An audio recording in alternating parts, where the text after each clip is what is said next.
Hello everyone and welcome back to my channel. I am back from my trip to Lebanon and had a really nice time. Really great to see family and friends over there, and I hope that you're all doing really well. It's been a long time since I've actually sat down and filmed a video, so trying to get back into the groove with things, especially since my busy ecology summer season is now over and we're heading into autumn winter. So of course, when I got back, I had a lot of plant care to catch up on, a hell of a lot of watering. And while I was at it, I actually rearranged a lot of my plants, and I also moved the location of my Spider Farmer SF1000 grow light. Now, I got rid of one shelf as well and kind of moved the shelf in. So I want to show you kind of how I relocated the light. I'm starting to think as well about prepping my plants for the winter season and how best to get the most use out of this super powerful light.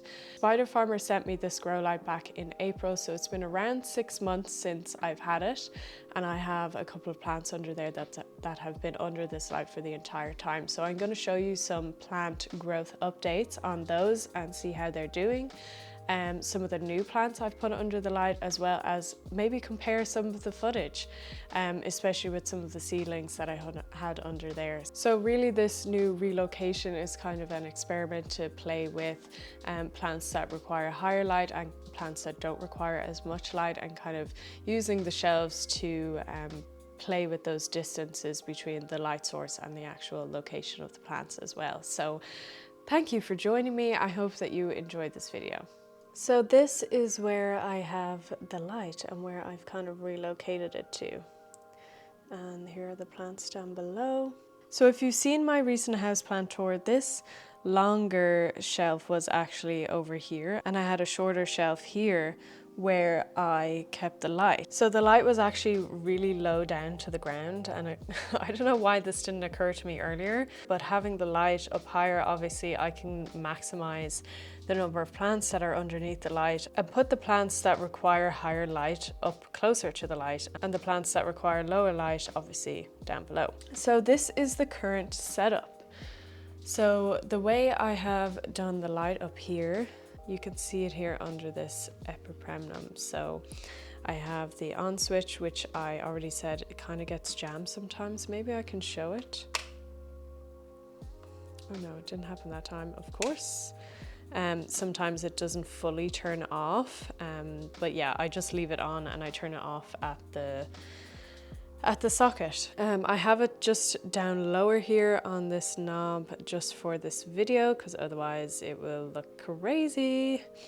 But generally what I do is I'll turn it on, because if I'm here all day, I'll turn it on and have it lower, and then in the middle of the day pump it up to the max, and then later on in the evening turn it down again, just to try to emulate a bit of natural light changes during the day. I don't know if that is even worth my effort or not, but that's what I do. So you can see the top of it here. We also have quite a few aerial roots. Hopefully they don't try to attach. But anyways, can you see? Maybe I can show you how I've clipped it on. So I don't think that's probably the safest way to do this, but it is the way that I have done it. I've kind of just bent it over the wires just to have it closer to the top of the shelf, so that I can obviously maximize the plant space below. And then we have the cable just running back here. I would actually like to tie this to that pole just to make it look a bit neater, but I haven't done that yet. So the plants that are, let me show you from this side, the plants that are underneath it, I think require higher light levels, most of them anyway, and then I've put the lower light ones down below.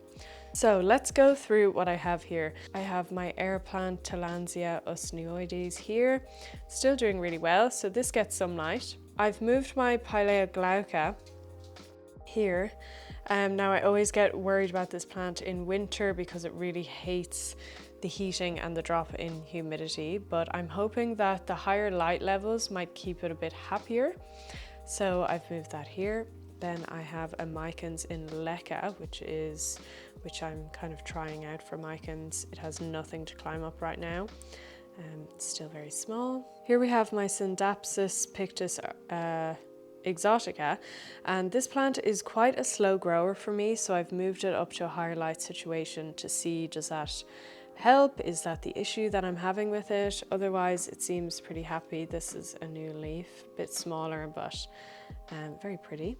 This here is a Monstera siltepecana. I just got this week from a trade I did with a friend on Instagram. Really gorgeous plant. So I've put it here just to kind of adjust to my space, I guess. And I also don't know where else to put it, but very pretty. I'm not sure, this light might be a bit too much for it though, so we will see. So we're starting to get to plants that have been here now the entire time I've had the light. For instance, we have this Kalanchoe tomentosa. Now, the main changes I've noticed with this plant since being underneath the light, its roots have fully developed into this pot. It's very sturdy. I remember saying that it was very kind of unstable. It's very sturdy in the pot now. It's probably needs a new pot, but I'm gonna wait till next spring. It's also, the colouring is way more pronounced. It's way more blue, if you can see, and the kind of burnt orange is way more pronounced. It's absolutely gorgeous. The pups have grown a lot, and as you can see, there are a huge amount of roots that have come out of the side shoots, and they've all gone into the pot. So generally, it's a really sturdy, really healthy plant that's continuously growing. So that's had a huge difference, I feel, being under the light. Whoops, one plant nearly fell. Huge difference being under this light, really beautiful. I feel like I'm getting the full impact of how beautiful this plant is meant to be in the wild. Here we have the plant that I always forget the name of, Papracia something Papracia. I'll put it on the screen. The main thing with this that I've noticed is that it's gotten more white. So I think that's probably a mechanism to protect it from high light, but I also know it is a high light plant, like in the wild. So I think that that's a natural reaction. And the main thing is that it has all of these little pups. So instead of the existing pieces getting longer, it just has loads of little pups now. And they're all growing, all of these, and they have, yeah, as I said, much more of this white protective stuff over it.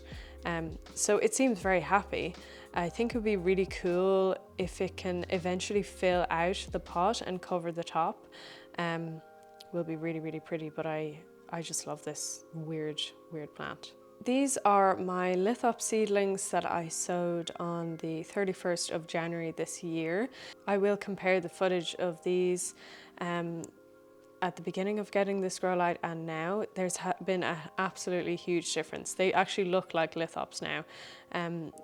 This one got new leaves quite a while ago, and there's this one too, which doesn't even, just looks like a rock. These are super cool. So in terms of the entire Lithop seed packet that I put in, there's only 2 that survived. But I think what I might do is next year I'll get the same seed packet and we'll sow them and have them under this light from the beginning and see how much more viable seeds I get. I think that they didn't get enough light at the beginning of their journey, but they're happy now. Here we have some other type of Kalanchoe that was got from just like a shopping center that was very leggy, and this has only recently been put under the light.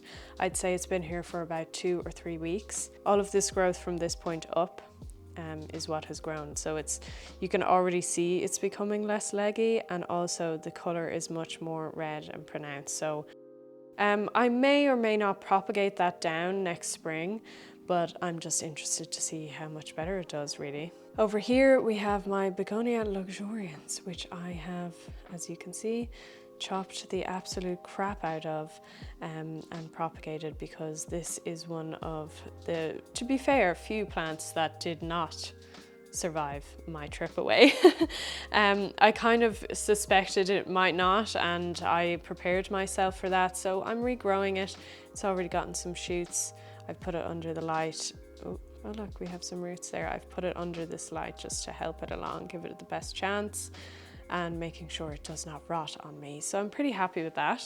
Here we have more lithops that I picked up. I'm not sure if I've shown these in a video already. I think maybe my houseplant tour, but not a Spider Farmer grow light update video. Now I'm learning a lot about lithops, and they definitely have a strange growth cycle. I'm aware you're not really meant to water or water very little during winter, so I haven't watered these in a long time. This one's just getting new leaves, so what happens is you can see the new leaves coming in there and the old leaves just kind of get a bit squishy and eventually they die off. Just leave them at it. And they seem to be happy. I'm just really hoping they flower for me at some point. This is a big update and it's my cactus seedlings, so definitely will compare footage with these. These actually look like cacti now. They have spikes, they look really healthy. I'm really excited to put these in some kind of a new pot whenever they get big, and excited to see what they all turn out as. But these have been so happy under this light, like absolute perfection. Growing really easily for me. And I sowed these on the 3rd of August 2020. Holy crap. So that gives you an idea of time scale. Cactus seedlings are super slow, but I have to say their growth rate has greatly increased since being under the light as well. Back here we have Ceropegia. This is like some cultivar, Ceropegia woodii spades or something. I just put this here. I didn't really have anywhere else to put it, and I think Ceropegia enjoy higher light levels anyway. You can see that the patterns just on these, can you see there? Let's say between the leaves beforehand and the leaves after moving it to the light, there's much more, I guess, is it variegation? I guess it is, of the kind of silvery color there. So that's cool. This one, the variegata. Now I've shown this before and I've given updates on this before. So again, I'll compare footage. One cool thing is that they've definitely gotten more pink and more blushed. Even the mature, older leaves have gotten more pink. So it's definitely way more pink. And you can see it kind of wraps around here. And it was flowering loads. It's still flowering and dropping them everywhere. So you can see what the newer leaves look like. They definitely have an increase in variegation, but not as much as I probably would have hoped. You might be able to see there. Definitely more pink, which is absolutely beautiful. But the leaves definitely have just continued to stay small. Now, I'd say that's probably something to do with, you can see they were bigger before. It's probably to do with not needing bigger leaves since the light is so high. They don't require as much surface area. I'm presuming that's why. But that's okay with me. I'm excited to see and let it continue to grow. It has reverted in parts as well though. I don't know, it's quite interesting to see how this does. Part of me wants to clip it back and or get some with more variegation and see does that increase, or just kind of experiment with this plant. Very easy to take care of. I've put my Stromanthe sanguinea or Triostar here. Again, I didn't really have more place to put it. I'm not sure. I think the light level is a little bit too high for this, but I'm testing out and seeing how it does. And here, I don't even think this plant was in my houseplant tour. It might not have been. This is a variegated hibiscus. I'm testing this out indoors to see how it does. It's doing well so far. Definitely one that likes higher light, especially with the variegation, so that's why I've put this here. And I'm excited to see how it does indoors. Real experiment with a different type of plant for me. And it's really beautiful. Like, look at that. Those leaves are just gorgeous. So some of these plants up above obviously are getting some light from the grow light, but it's really not the primary focus of these. They just get a little bit from the bits that are hanging down. So let's move down to here then. So as you can see, I've left a gap so that some of the light can get through to the bottom and not try and cover that shelf. And this is what we have. So we have my Begonia masoniana, my Hoya polynora, Monstera Peru, Alocasia zebrina, Philodendron squamiferum. We have my Philodendron species affinity sagittifolium. This is a cutting I got from Lebanon, and this is a Syngonium auritum, some kind, which is actually growing in water, and it's rooting already, and I've only been here like, I don't know, a week and a half. So really happy that that seems to be doing well, and I just love this. I got a cutting from the hotel that we were staying at, and really gorgeous. So that's what's growing underneath here.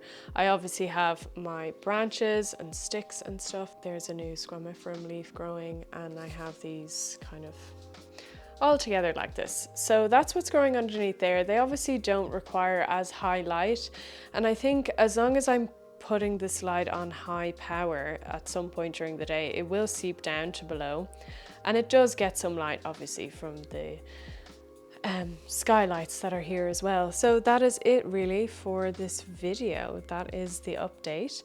Let me know what you think of the setup, and if you have any further tips or something else that I can do in how to use this light, please let me know down below.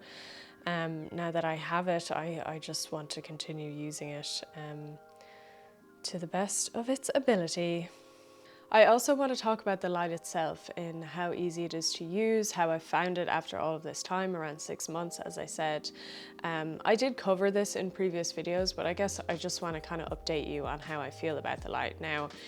It's still working perfectly for me, honestly. I've had no issues. The only thing that I've come across with this light is, after all of this time, the actual on and off switch kind of gets a bit jammed sometimes, and so it's hard to like fully turn off the light. In order to fix that, all I do is turn it off at the switch or at the extension cable or whatever. So really quite a simple fix. Other than that, everything works super well. I do find if you have plants above it, of course, you can get bits of soil and stuff on the top of the light. Just need to clean it off or dust it off or whatever. The light is quite hot to touch if it's been on all day, so keep that in mind. But other than that, it's been working great this whole time. I haven't had any issues in the light levels. It's still just as powerful. My plants still absolutely love it, which is why I've tried to relocate it to get more plants underneath it, of course, especially going into the winter season. I was thinking of filming a video on how to prepare your plants for winter, or at least how I do, living in Ireland when the light levels get a lot less, and we're also adding heating into the house, which obviously drops the humidity levels. So if you want a video about that, let me know down below. Other than that, thank you so much for joining me for this video. It feels good to be back filming again. I really missed it. And yeah, I hope that you're all doing great, and I'll see you in the next video. Bye.